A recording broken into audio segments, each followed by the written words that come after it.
I won't let you hit me. Hitting hurts. It's okay to be mad. If you've tried using a script like this during a toddler meltdown, you probably know what happens next. A headbutt right to the nose.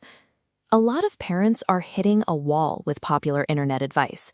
They memorize the exact phrases, they deliver the lines perfectly, and the tantrum only gets worse. Welcome to the world of gentle parenting dropouts. The reason these scripts fail in the real world is that kids are essentially highly sensitive physiological lie detectors. They don't just listen to the words you're saying. They read tension in your jaw, the pitch of your voice, and the stiffness of your posture. So if you are reciting a calming script while secretly boiling with rage and desperation, the child picks up on that exact mismatch. The script stops being a tool for connection and instead feels like a manipulation tactic to get them to comply. It is incredibly easy for an influencer to speak calmly into a ring light about holding space for big feelings. It is entirely different to do that in your own living room when you're late for work and your kid is throwing shoes.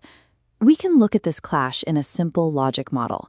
On the left is the parent's perfectly calm verbal script, but it is instantly overridden by jagged lines representing nonverbal stress signals, an elevated heart rate, shallow breathing, and a rigid grip. In the eyes of a child, biology wins.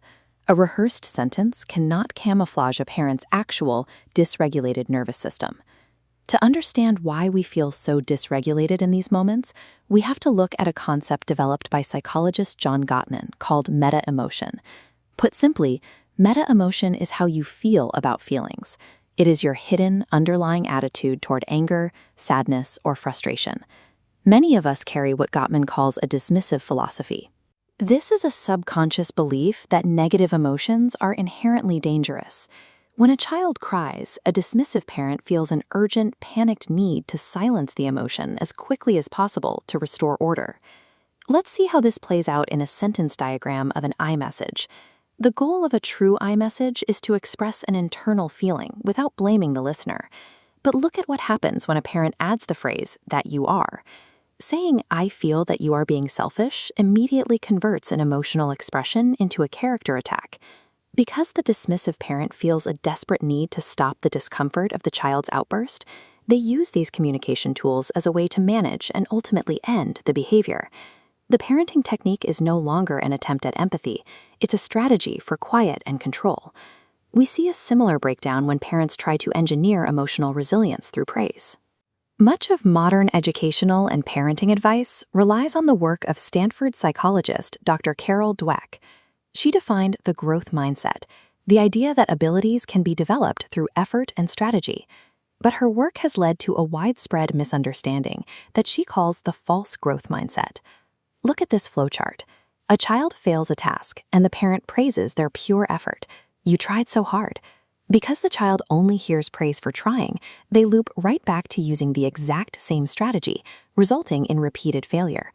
Praising effort without pointing toward a better approach leaves a child feeling stuck and patronized. To actually help, we have to break that cycle. Notice how the praise effort node shatters here, making room for a new path, introducing a new strategy. Offering empty praise for a failing effort doesn't build resilience.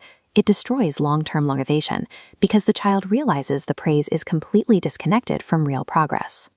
If scripts and empty praise fail us, the alternative is authentic emotion coaching. It means tossing the robotic lines and choosing genuine interaction. The absolute first step of coaching actually requires you to say nothing to your child. The priority is to physically regulate your own nervous system. You have to close your eyes, take a breath, and drop your shoulders. Once you are calm, you can deliver a true I message.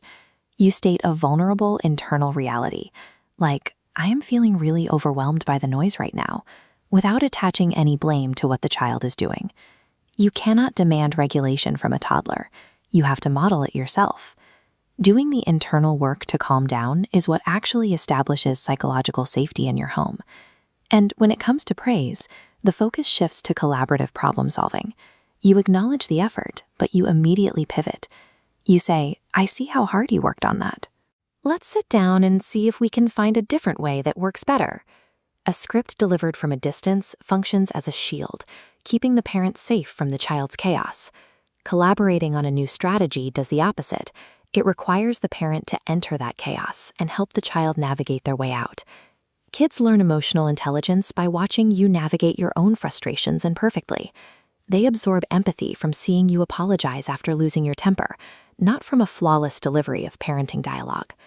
Raising resilient kids requires giving up the illusion that there is a perfect hack for every meltdown. It means accepting that parenting is messy and choosing honest emotional connection over acting out a script.